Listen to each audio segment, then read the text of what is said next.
All right, I'm Jack Donovan, author of The Way of Men, and I'm here with my friend and professor, Tyler Larsen.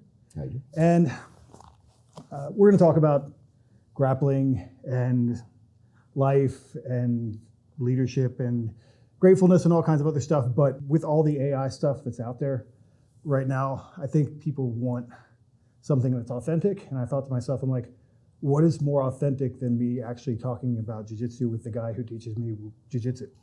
So that's pretty, that's actually my life. This is what I do a few times a week. So I thought that would be a pretty cool way to start doing interviews and stuff like that. So Tyler, thanks for letting us do this here. This is his gym, obviously Ethos, where I train. So we're here in Arizona. And I guess to start out, why don't you tell me a little bit about, just set the stage as far as how did you get involved in martial arts back in the day? Yeah. I was a very lost and angry young man. Mm-hmm. I had a passion for music, and I was doing that, but I also got into trying to be the rock star lifestyle. I had a very bad anger problem that I continually got in trouble with. And then one thing came to another, and Ken Shanrock built the Lion's Den right around the corner from the studio I was working at the time. Oh, wow. I had mentioned it to my girlfriend, who's my wife now, that it was over there, and she encouraged me to go over there. And the first experience was, I was a cocky 24-year-old. Thought I was King Kong, and I definitely got humbled quickly and learned that there's more to fighting than just throwing punches and kicks. And I had to learn more. Mm-hmm. So stepping into that gym really gave me a path and an outlet to express myself and get the anger that I had built up. Just through stuff that happened to me in childhood and stuff like that. Just gave me an outlet. So, and then, I go 100% on everything that I do. I dive in head first, and I've really done that with martial arts. And it's you always hear the cliche saying that martial arts saved my life, but I like to use that saying because it absolutely did. So it's kind of really how I got into it, was just I needed it, and the universe kind of gave it to me. So gave me that option. Cool. Well, I mean, before we go into other stuff, that's actually a really good thing to talk about as far as the positive influence. Yeah. I mean, I bet you see that all the time in terms of the positive influence that the martial arts has on young men. Yes, absolutely. Yeah, I mean, I see the guys come in here, and sometimes we have like 15-year-olds and young, obviously the kids. Yeah. But I think for like young men, one of the things I always say to people is like, where else do you get this opportunity to have young men at like an age where they could go either way? Yeah. Be around a bunch of like, who was there today? Like an airline pilot, mm-hmm. and like guys who have like are accomplished and stable in life, and they're having this interaction mm-hmm. that's very much like this physical interaction where more about something about people. Like I don't remember the names, but like I know how they roll. Yeah. you know things mm-hmm. about certain because of that. So they're having this positive interaction mm-hmm. with other men, and I think there aren't too many places, I think, aside from something like jiu-jitsu, where guys can get that kind of experience. No. I mean, like I grew up playing team sports and all that stuff, baseball, football, basketball, all that stuff. You get a kind of a sense of that with that kind of sports and stuff like that, but and nothing compares to martial arts. Nothing compares. The camaraderie that you're going to build with people, the bond that you're going to build with people is second to none. You're going to be, you're in each other's personal space. And for a lot of men, you know, myself included, I don't like people being in my personal space. Right. So, and I think that's something that we need to experience. And I think martial arts obviously gives us young men, especially young men, a path. And I think that's very important because, you know, we have, as men, we have so many things that we have to worry about that people don't really get or understand. Obviously, in a lot of different facets in life, and to have guidance as a young man is so important. I feel, like you said, especially at that age, you can kind of go this way or that way. You know, I had some things that happened to me when I was that age that I kind of veered away from the athletic side, the self-discipline side. And as soon as I found this stuff, I was right back into it, you know, right back into taking care of myself, right back into having positive relationships. I think that's a very important thing that martial arts does too, is it allows you to have positive relationships with other men, for sure. You know, and I think that's important because a lot of times I feel like society tries to teach us otherwise in a lot of ways. So I think it definitely helps. Yeah. Well, and especially like if you're in like high school sports or something like that, then that ends. Mm-hmm. That's why we get a lot of the wrestlers that come in here. They're like, what do I do now? Yes. Because there's nothing like that in adult life. Yep. But I've always said like that's one of the silver linings that we always have all these complaints about what happens in the modern world. But one of the silver linings that I see is that 20 years ago or 30 years ago, you did not have adult men doing anything athletic at all. Like you finished that in high school or college, then you went to work at wherever you're going to work, and then you just slowly got fatter and older and fallen apart, and then you that's your life. And then now it'll be interesting to see. I mean, obviously, you always have injuries. You've put some hard wear and tear on, obviously, because you don't like fight MMA and not have hard wear and tear. Yeah. But in comparison to somebody who's been sitting at a desk for like 40 years, like how does that age? Will be interesting to see. As time goes on. But so I guess teaching. I think is really, really, because you're really good at teaching. I've been to a couple other jiu-jitsu schools, and they're all good in their own way. I learned stuff from all of them. But I just like we know each other because like I use you as a model for when you were fighting MMA and like a rash guard I put out, and you watch people online, and I was like, over years, I'm like, he's not saying anything that's pissing me off. And that's hard to find. You sit and watch on Instagram, and you're like, with different people. I'm like, okay, so this is a legit guy. So when I moved to Arizona, I was like, well, I guess I'm just out of a gym. I'm going to come train in a gym.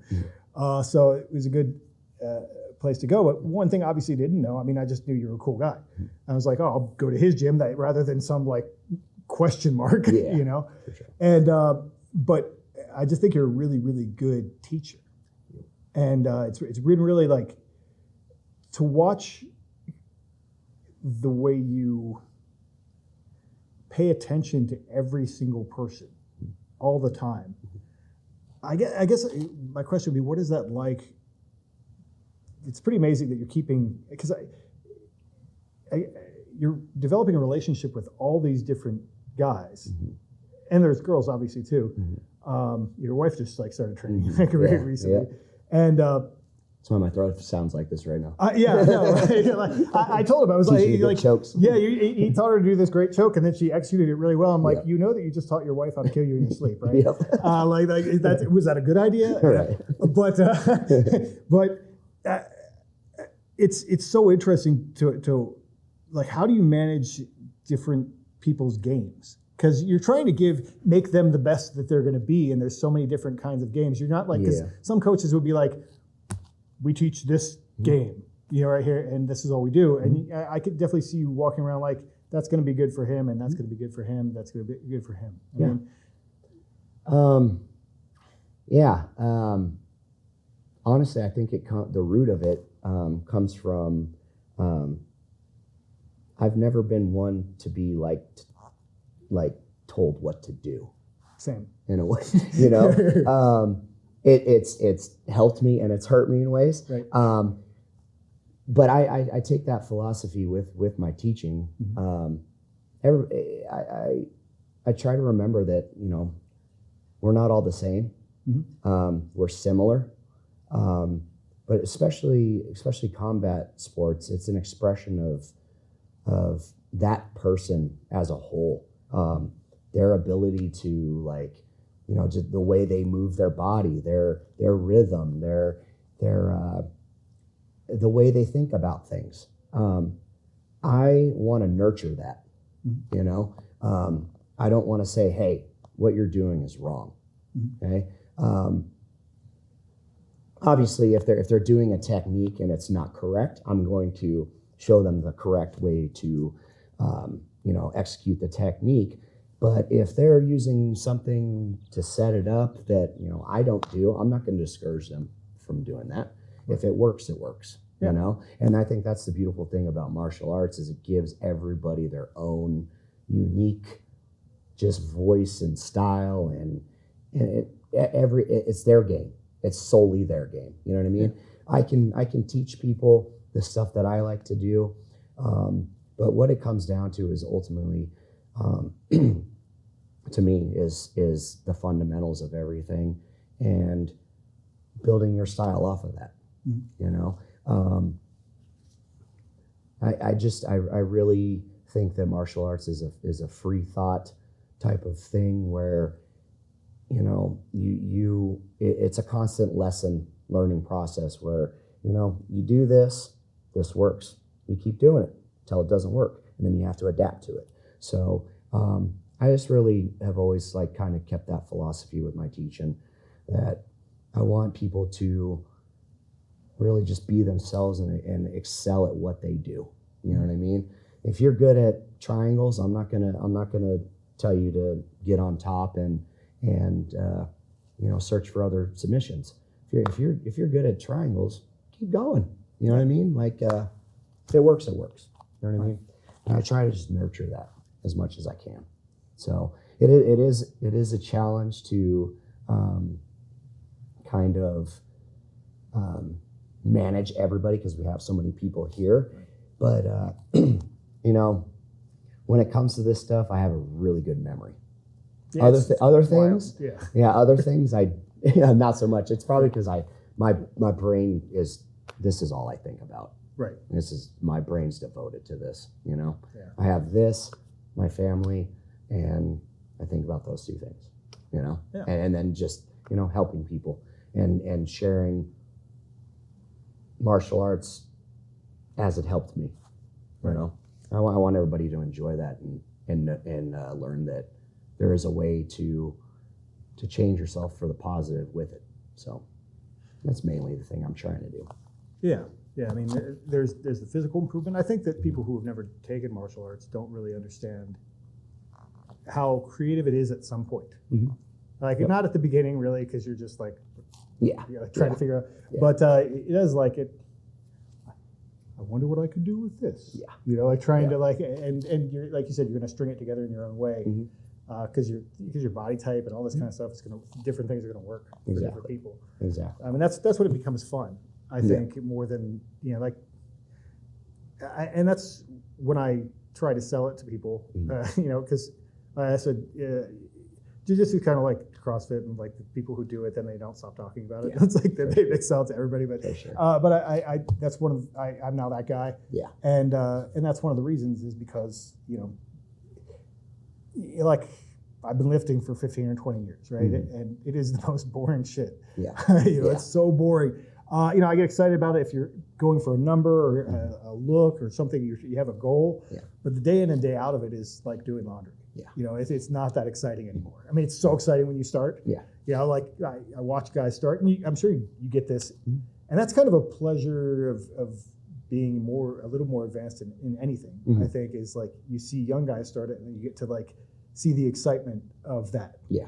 You know, like I'll have guys in my group or whatever, you know, like I remember when I pulled 315 for the first time, you know, like that's so exciting, Yep, you know, like absolutely. that. And the same thing, it's like you can see, I think there's probably a lot of joy for you and just, I think all of us, because we get to work with each other. Yeah. A lot of joy in actually like watching other people like get it, like get something. And like, that's I think the added thing. It's definitely one of the most satisfying parts about being a coach. You know, I see that light bulb come on and it's like, man, I just did my job. Yeah. And I just made that person, their game that much better. And it's just, it excites me, you know? And there's never a day that I wake up and I'm like, damn, I got to go teach. Yeah. I've never had that. Which is really cool. Yeah. That's a good place to be in life. You know, I've done all kinds of jobs and I've hated them all. Yeah. Until this, you know? I truly feel that like I was made to do this. I love it so much that I can't like tell myself that I'm not made to do it. You know what I mean? There's no other reason, you know? And I love it so much that it just makes sense to me, you know? And then as far as like, especially with the teaching stuff, you know, I had some really good coaches and really good teachers. I had some really bad ones, you know? And I try to always like honor the guys before me. My grandfather was a great baseball coach when I was growing up. My dad was a great baseball coach when I was growing up. You know, I had other basketball coaches that were good, stuff like that. So I try to, you know, just emulate the greatness that I've been taught. You know what I mean? You know, when I first started at the Lions Den, I was so lucky because at that time, you know, there wasn't very many gyms in Arizona, and that meant all of the really good coaches were at these certain gyms, and Lions Den was one of them. You know, I had, you know, Mike Van Arsdale, I had, you know, Carlos Farias, I had Joe Riggs, Edwin DeWeese, you know, just so many great guys. Coach Mario Francis was there, Bob Carmel, Danny Brandt, all these just amazing guys that, like, you ask anybody around Arizona who those people are, they're, oh yeah, definitely know who those guys are, you know? And I try to take the stuff that really inspired me from them and bring it to the students, you know? Right. And I feel like those things helped me, so I'm gonna be the one to, I'm never gonna hold back knowledge from anybody. You know what I mean? I'm always gonna just keep transferring and trying to share that stuff. So one of the things I think is unique about Ethos is that you have a gratefulness practice. That at the end of every class, people go around and say what they're grateful for. And you know, and sometimes I think they think they're supposed to kiss your ass, which I know is not actually what it's for. They're like, it was great today, sir. Yeah. But I think it's, you know, just an important practice. Can you tell me a little bit about what inspired you to start doing that? And we'll go from there. Yeah. You know, I can really say that, you know, when I first started coaching, I got a job teaching a striking class at the UFC gym. Very small gym, very poorly ran. I think we had the amount of managers that came in and out of that place was insane. I got a call from a buddy who's now one of, you know, my partners here, to come and teach striking at a gym that was opening out in our area. At that time, I had just got broke my face about two weeks before a fight. Had to pull out of that, so I was obviously super bummed. I found out a week after that I was having a kid. So, you know, my whole world was kind of like just chaos at that point. I didn't know what I was going to do. You know, I had my hearing is not exactly good after getting punched in it for a couple years. So going back to audio engineering was probably not an option. So I decided to go back to school for business, and I ended up getting my business degree. But at that time, like I said, my world was just kind of chaos, right. you know? And I was just really like kind of searching for something that made sense to me. Religion was never really one of those things that really clicked with me. So, it is what it is. But I really, I came across the law of attraction on the internet somehow. And then I found a book by Rhonda Byrne, I think it is, called The Secret. Yeah. And I read that, and it just really inspired me to every day wake up and, no matter how chaotic things were, I just remembered how grateful I was. Right. I'd write lists down. I'd ask my wife what she was grateful for every day, and I just kind of tried to spread that in a way. And I started teaching classes on a more regular basis at the previous gym, and one day I just decided that I was going to do it. I just decided that I was going to, what are you grateful for? And go down the wall. And I found that it did something kind of unique at the end of class. The end of class, you're exhausted. You're in that kind of primal mindset where you're like trying to kill each other, So you got adrenaline pumping, you're exhausted, whatnot. And then I hit you with, what are you grateful for? Right. And it completely turns your brain around. Right. And I just noticed that when I did that, everybody would be on the wall kind of just like this, like, exhausted. But as soon as I started doing that, like everybody's just lit up. Mm-hmm. And, they remembered that they had a family to go home to. They had a roof over their head. They had, just all these things that mattered more than the guy cut them off on the way here. Right. I found that doing that has just really made my life better in a lot of ways, because I don't dwell on the negative anymore. I used to be a person that was, very, very negative, and everything just pointed to anger and negativity. And I had to try to figure out how to switch that. And lo and behold, just reading a book, Yeah.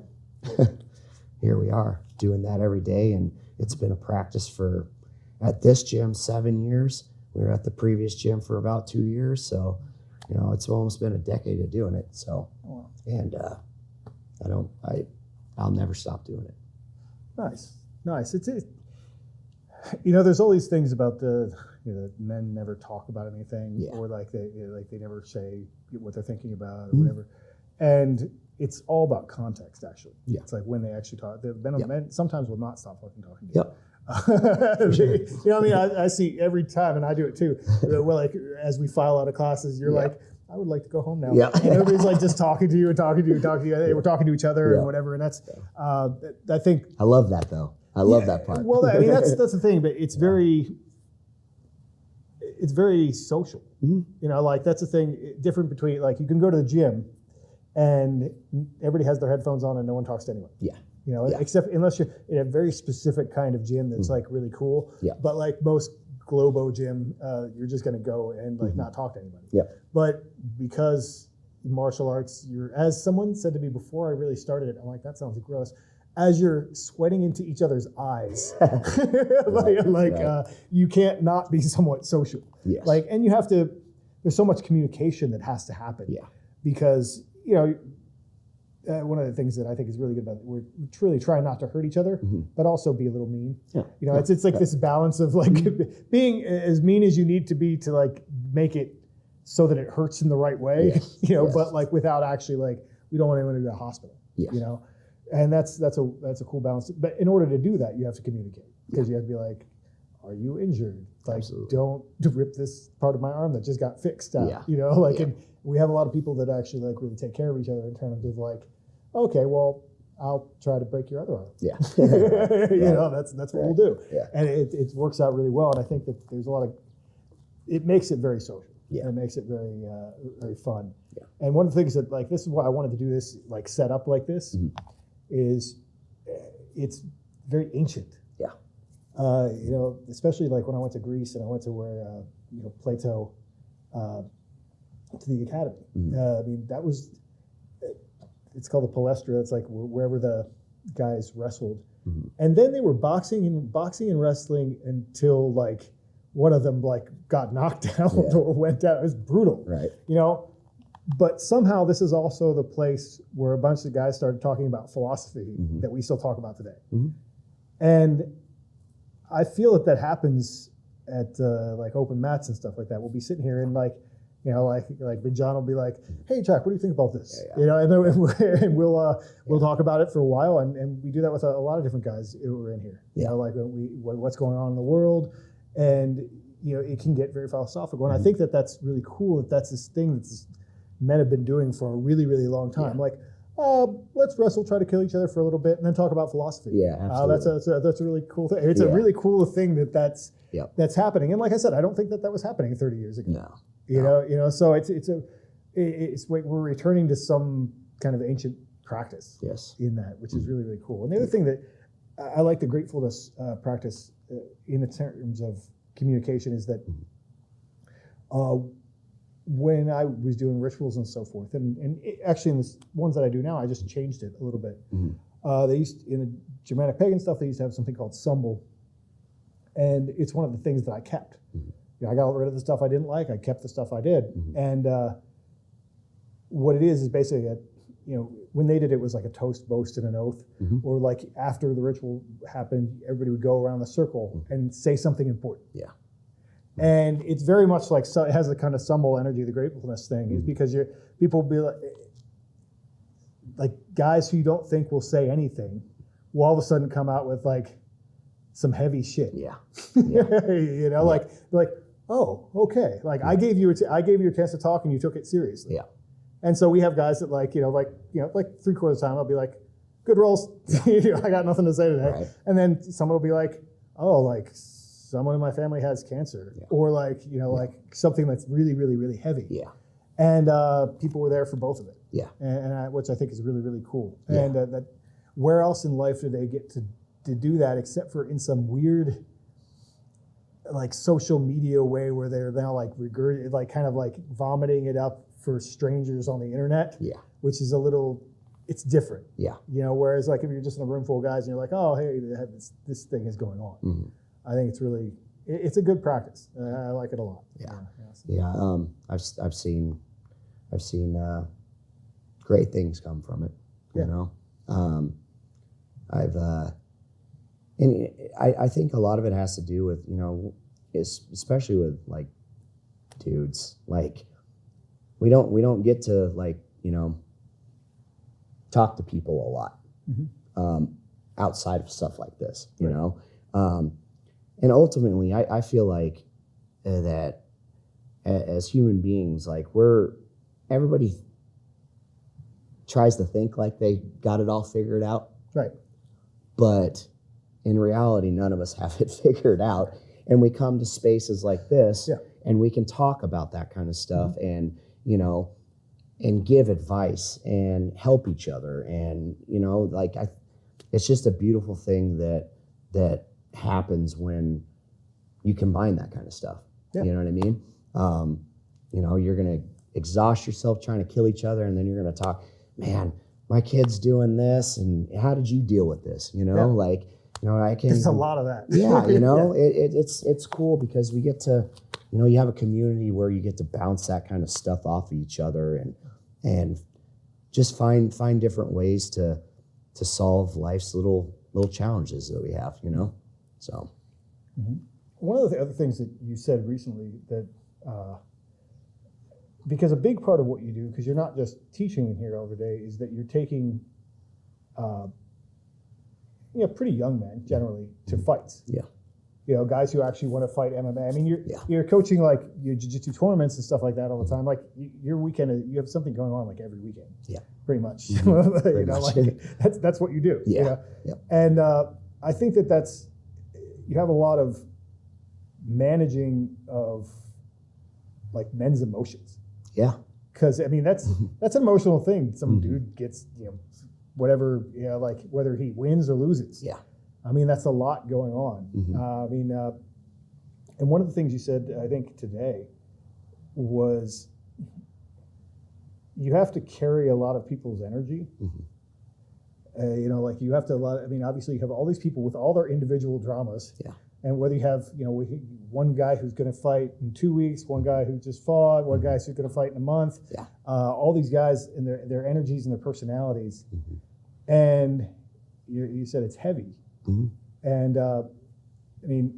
one of the things I thought was important that you said was like, I try not to show it either. And I thought that was important because people always, this is stupid shit that I have to talk about, like vulnerability, strength, whatever.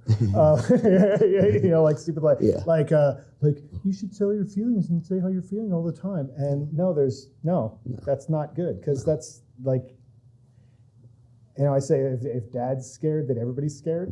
Yep, and so absolutely. like you kind of have to be the calm one because you have people who are like going to go out and get punched and like whatever. You have to like be solid so that they don't have to they feed off your energy. I mean, can you talk about that at all? I mean, I might have already talked over it. But. Yeah, I mean, be honest with you, I don't know how I do it. Yeah. No, I don't. I don't know how. I think it's just because I love this so much.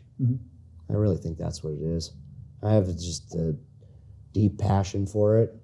I know how much it's changed my life, and I want others to feel that way. It dragged me from despair to confidence and level-headedness, and I want other people to feel that have that challenge. Right. But like I said, everybody acts like they got it figured out, right? In those situations, I've had my experiences in good fights, bad fights, all that stuff. But like I said, everybody's different, and I got to try to find a way to channel each individual personality too. It's like I have, like you said, I have grown men that fight. I have teenagers, youth guys that fight, and I have to treat them completely different. Yeah. And then even within that, everybody's different within that. Like, you got a guy that you can just tell him what to do and he does it. And other people you have to just inspire them and it comes out of them. It's a strange thing, and I'm able to manage. But I really feel like it's because I love it so much. There's nothing else in this world that I want to do. Right. I watch fighting all day, every day. I'm here, 6 to 7 days a week, multiple times a day. Right. And I never get tired of it. I never get bored of it. Yeah. It's in me, Yeah. So I think that's what allows me to manage it, really. It's definitely not an easy thing to manage. It takes its toll a lot of times. There's times where, I want to, bag it up and quit or just scream and freak out. But, I can't I feel like if I do that, I let a lot of people down. Right. And that I'm not going to do that. Nice. So thankfully I feel like I was raised kind of old school. I respect people until they give me a reason not to. I'm very, very focused on, our key 3 pillars that we preach here: the loyalty, the honor, the integrity. That's an important thing to me, and I will not allow anything to destroy that. So that drive that I have for this is just, I can't turn it off. So Cool. yeah. What would you say your favorite thing is about learning jiu-jitsu? About learning jiu-jitsu? Yeah. I have to say that my favorite part of learning jiu-jitsu is just how everything works together. Mm-hmm. It was like when I was going over earlier in class today with, if this doesn't work, you just switch to this. That doesn't work, you switch to this. It's that endless, just, it's not even a loop. It's just like an endless progression that you can go through. And you never stop learning this stuff, and like I said, there's different body types, different sizes, different strengths, different mentalities. All that stuff really brings out the best of jiu-jitsu, in my opinion, because it allows people to experiment, and then it allows people to just, to express themselves in that sort of way, Yeah. So. Well, it also, it reveals a lot. Yeah. About them, and that they didn't think that they had. Yeah, absolutely. I mean, that's one of the coolest things. I mean, I think when I'm talking to like newer guys, there's one guy, he's like a tall, thin guy. I remember telling him, like, you can be meaner. Like, you be, and then he got meaner. So he's good. It's good. Yeah. Like, I've said that to a couple people, like just like make everything hurt. And they're so used to being nice and being told to be nice and whatever, that they don't realize, like, as long as you're not like actually trying to rip a submission, like make everything hurt. You can do that, and it's okay. And if you can't handle that, you're a pussy. And you gotta stop. Exactly. I like that we're allowed to call people pussies here. That's especially with that kind of stuff. We're fighting. We're practicing fighting. Yeah. I'm not gonna put the bubble wrap around people. Yeah. So obviously, if it's super hateful stuff, then that doesn't fly. But every once in a while, to me, you need to be. If you're being a pussy, you need to be called out. Right. So, and then one of my favorite things, especially like with the younger guys, they'll get punched for the first time, or they'll have blood where they can get their mouth busted open, or a cut or something like that, and they say to me, "Man, that's not as bad as I thought it was going to be." I was like, you're not made out of glass. Congratulations. Well, I'd say it's like that moment in fucking Fight Club when Tyler's like, yes, with big blood in his mouth. Yes, yes. And I think there was some kid a while back who did a tournament. He got choked out, and he was like, "Cool." Yeah. That's it's good for men to know that they're not made of glass. Yeah. There's a lot of people that just, oh my God, what's going to happen? And that's sometimes maybe they had like really overprotective parents. Yeah. I mean, to this day, when my mom, when I used to let her on my Facebook back in the day, when they had that, like every time I would do literally anything, be like, be careful. Yeah. I'm like, and they're with their parents, they want to do that, but I'm like, young men probably don't need to be told to be careful about everything. Right. They need to be like, you're not going to break, you'll be fine. Yeah. Like some of these younger guys. I mean, I'm an old guy, so I don't want to have my knee surgery. But like some of the younger guys, like whatever happens to you, you'll be fine by the time you're 30. Yeah, you'll be fixed. Yeah, it'll be fine. So just go for it. Do some things. Yeah. It's super important for guys to understand that they can. That they're harder than they think they are. Yes. And we see that with older guys too. Like you see with older guys who've really never done anything like this. And they'll comment on it constantly when they're going around the room, like doing gratefulness or whatever. Yeah. They'll comment on, I didn't think I could make it for 4 rounds, and I totally did, or whatever.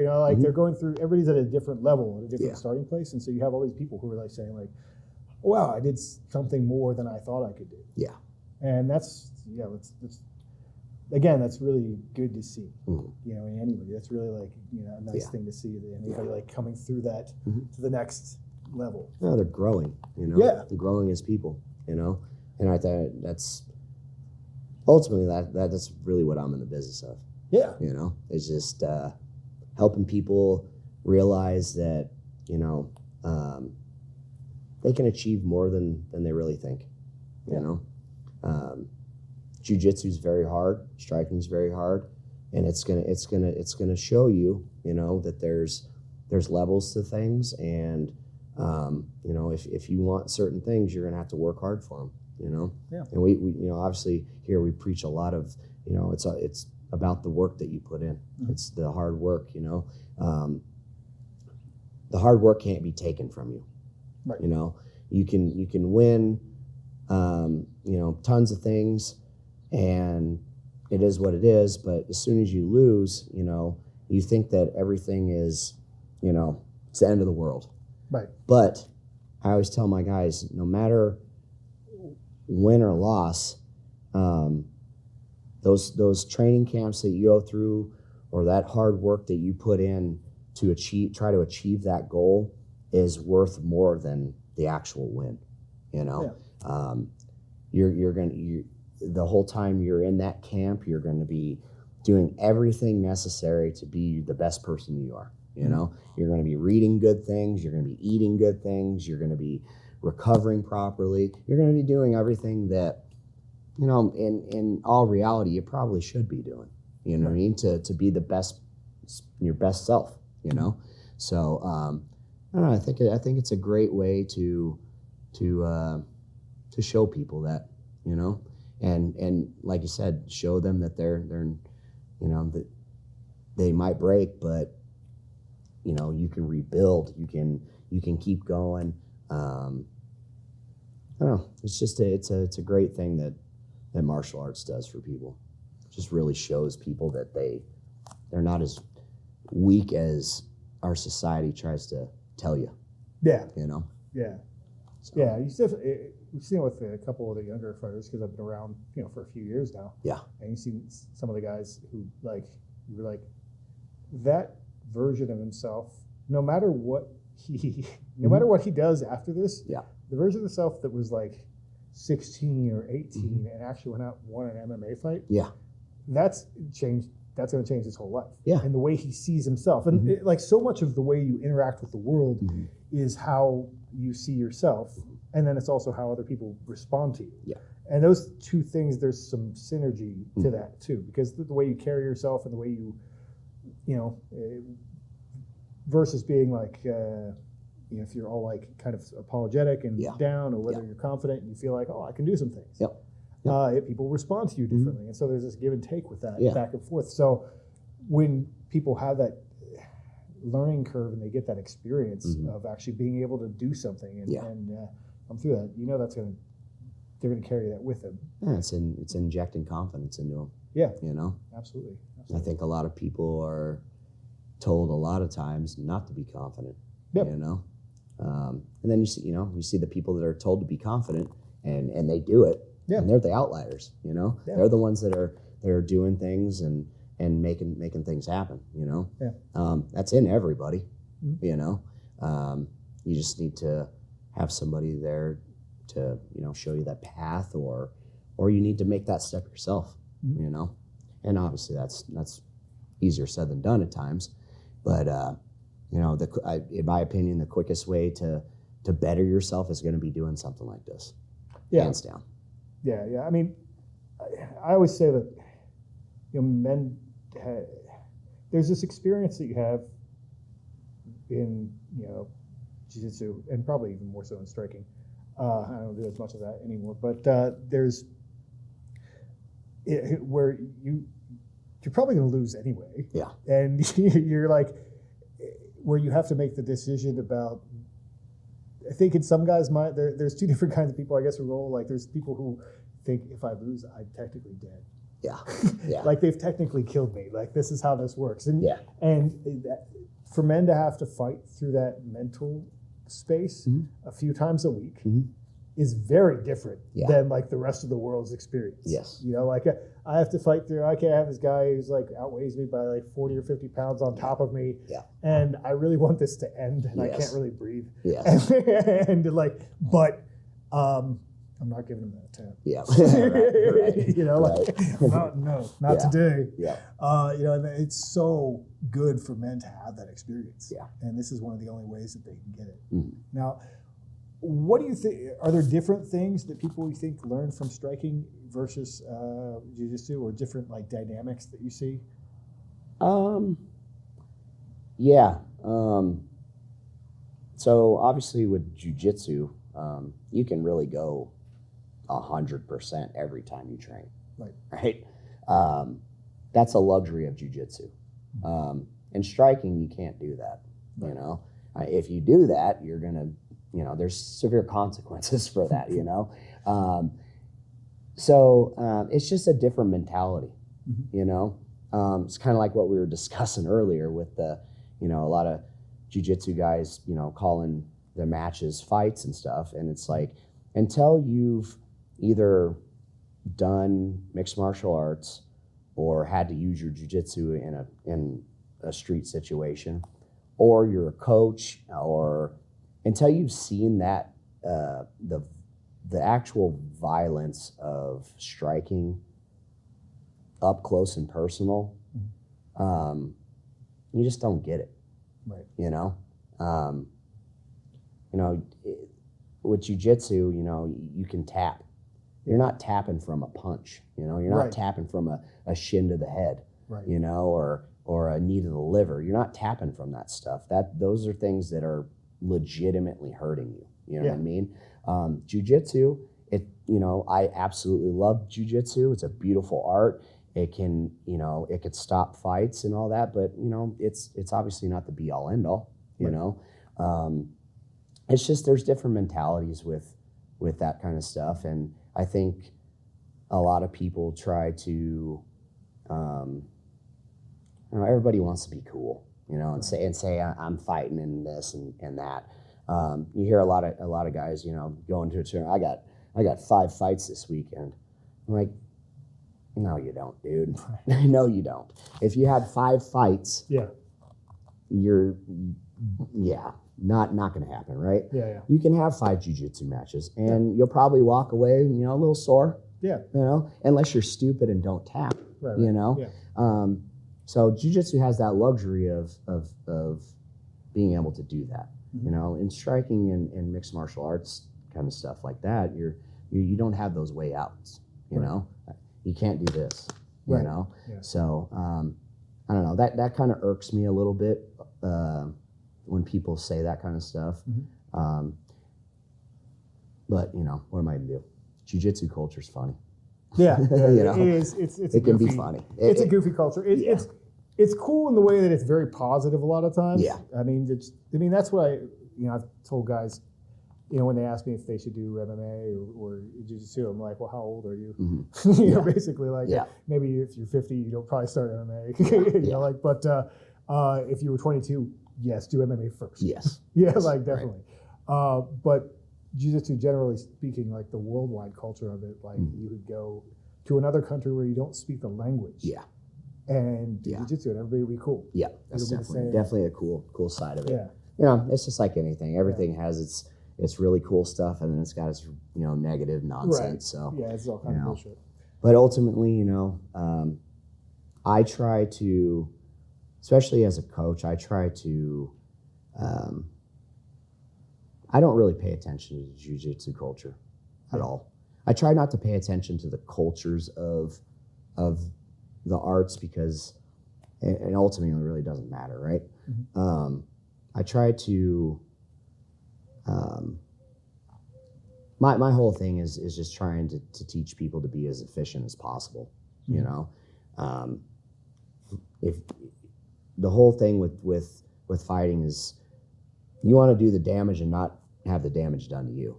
Right. You know what I mean? So I try to just remember that, and you know, take the good things from each sport. It's just like, you know, I love boxing, but in a street fight, you know, boxing's not always going to work. Right. What if that dude, you have no ground game whatsoever, you have no takedown defense, and a wrestler gets a hold of you? Right. Good luck. Yeah. There's just, everything has its limits.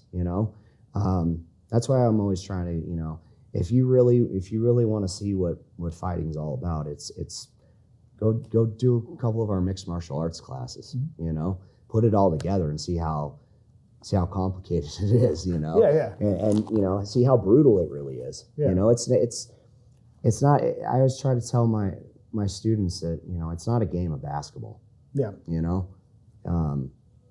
There's, you drop your hand and there's dire consequences for it.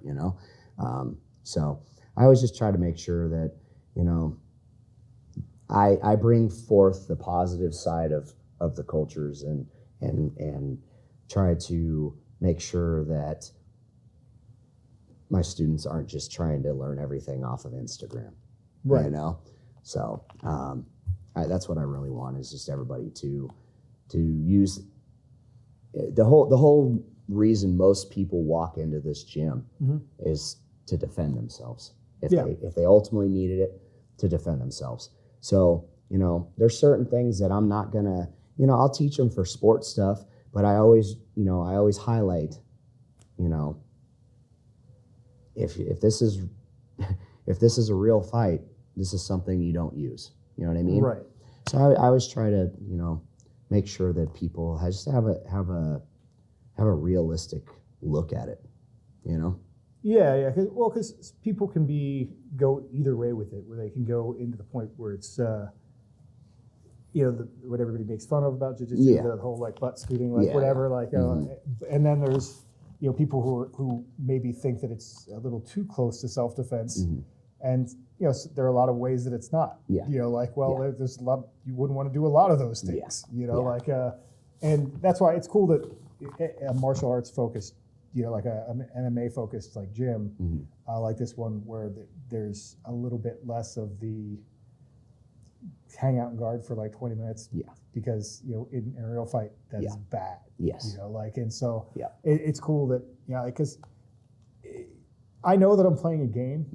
We're playing it. Like the street thing would be different, and like people are like, the streets. Well, where are you going? Where are you hanging out? You're getting fights all the time. But in the streets, what's gonna happen? I don't know. They shank you. I don't know. Who knows? But it's you're playing a game, and also you don't want your like best shit and your best go-to to be something that would be really bad. Yes. Like my best thing is this like jumping guard pull that in which you die on the street. Yes. You don't want to start like whenever there's something like that. I'm like mentally, I'm like, I'm never gonna do that. Yes. Like I don't want to be good at that. Because it's like, well, that's literally like, okay, if you want to go to IBJJF or whatever and like win some competitions, maybe that's the thing. Yeah. But you don't want to like. I would hate for like my go-to that I've been practicing all the time, and if anything ever happened, my go-to is like, boom, slam them back in the ground. And like, no, not a good look at all. Yep. Well, you've been doing martial arts for a really long time, obviously. What? Maybe it's a separate striking and jiu-jitsu question, but what are some of the changes that you've seen in like the sport? I know you said you don't pay attention to the culture, but we all see stuff, and you see what games come in and out. Like what becomes interesting. What are the things that you've seen? Some things that you've seen come and go, and what things? Where do you see maybe what's coming next? Especially with jiu-jitsu, you get a lot of little fad things like, barambolos, buggy chokes, stuff like that. That people tend to kind of glorify and make like, those are the hot things of the moment. But I feel like I've been doing this long enough that like when I see those kind of things, those are the flavor of the month type things, right? To where it's like, ultimately, you're very technical, fundamentally sound jiu-jitsu is always going to beat that stuff. you know, and that's always going to be the baseline for it, you know. It's hard to say where things are going to go with jiu-jitsu, mainly because I just don't think, I don't know, who am I? We don't there's not the right people that are kind of pushing it, you know. I think that we have the same problem with like kickboxing in the USA. You know, you've had a couple organizations that have really done people dirty, and then they go back, you know, to Europe, or they disappear. You know, it's an ongoing kind of evolving thing where, you know, we always got to remember that it's an entertainment type thing too, you know. First of all, it's entertainment, so as far as like the competitive side, you know, so you see a lot of that stuff kind of being like glorified, and but there's no like real good guys that are pushing it, you know. MMA was successful because you had somebody that had a vision and the money behind it and stuck with it and pushed it so hard, you know. I feel like with these other martial arts, a lot of the times they give up too quickly, you know, or it's just, you know, there's a lot of goofy people that are involved, you know, or shady people, you know. It's just like you think about boxing, how shady boxing is, you know. There's just a lot of things that are. That's why I say I try to ignore the culture part, because that's always going to be changing all the time. But jiu-jitsu, you know, jiu-jitsu is jiu-jitsu, fighting's fighting. You know, you're going to learn different ways to do things and new moves and stuff like that will come out. But ultimately, you know, your tried and true fundamental stuff is really what's always gonna stick around. So I just try to pay attention to that. Yeah. You know what I mean? Yeah, makes sense. Yeah. I'm not one for the ridiculousness of it. You know? Yeah. So, yeah. I can think of who came into my mind. When you said that. You know, so. There's definitely a clown show. It's part of it. Yeah, you know, I don't like that in me personally. I'm just not a fan of that in anything. Yeah. You know, I don't like the exploitation of things. Like, you know, you see like with everything. You know, you see music. You know, the person that's the most extreme, off the wall character is going to get all the attention. Yeah. You know what I mean? When, you know, there's plenty of people that are just normal people that make really good music. Yeah. And those people should be the ones we focus on, not these freak shows. You know what I mean? Well, yeah, you're saying that. I'm looking at the integrity behind me on the wall. You know, and that's the struggle, is that it's true with everything. It's obviously true with the stuff that I do. I'm not doing the WWE YouTube stuff, like, because that's, everyone's like, oh, can you imagine? Did you hear what he said? Yeah. Like, oh, he's calling you out. Like, there's so much of that in every aspect of life. Yeah. Where I would love to see more dignity. Yes, absolutely. You know, like more, like, oh, that, you know, more like, oh, this is good conduct, rather than like just trying to do shit for attention. Yes. And, you know, it's, and unfortunately, the money and the attention are weighted against that. Yes. Because, you know, and that's just human nature. Yeah. I mean, we're gossipy monkeys. And, you know, that's, people will be like, oh, like, oh, you know, like, what's going on? But at the same time, like, it would be great to see more just good behavior. Yeah. You know, good conduct really highlighted in the world. You know, like, I think, like I've read a little bit about, like, George Washington, like it's like someone conducted themselves really well through the whole thing, rather than like I made a bunch of monkey noises so people would pay attention to me. Exactly. You know, because I did this video a little bit a couple weeks back, and it's how I think of life is, like you have a story, and is that what you want your story to be? Like I just, and it's like, because you want to be proud of your story. Yeah, at the end absolutely. of the day, and that's the integrity. Like, am I behaving in the way that I actually believe? Yeah. Or am I that I think you should behave, or am I just doing whatever I think people want to see? Well, ultimately, I want people to, if my story was a book, I want them to read that book and be like, that was a great man. Yeah. And he strived to be that way. Exactly. That's ultimately that's all that matters to me. I don't want to be. I don't have to be filthy rich. I don't have to be super famous. I like getting a pat on the back every once in a while. Good job, but I'm not. That's not why I do things. Right. I want to make a positive impact on the people in my world. And in my people. I want them all to strive. No matter what it is. It's like a lot of people come here, and you have guys that want to compete. And that's awesome, great, cool.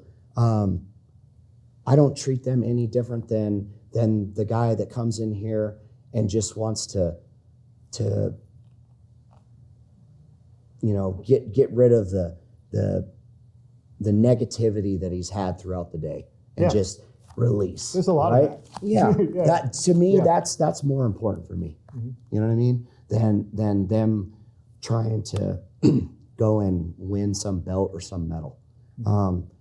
I'd rather you be successful in your family life or your, the job that you do, because jiu-jitsu has made you, or martial arts has made you a better version of yourself. Right. I could give a shit less about all that other stuff. Yeah. Doesn't mean nothing to me. So. Cool. Yeah. Well, I think that's a good place to wrap it up. Yeah. But anyway, thanks for watching. I hope you guys enjoyed this. Let me know in the comments, and like and subscribe, because I'm supposed to say that. But it's amazing that you just said. But yeah, let me know what you think about this in your comments, whether there are more people I should interview, and so forth. So until next time, stay solar. Awesome. Yeah. Thank you, brother. Appreciate you.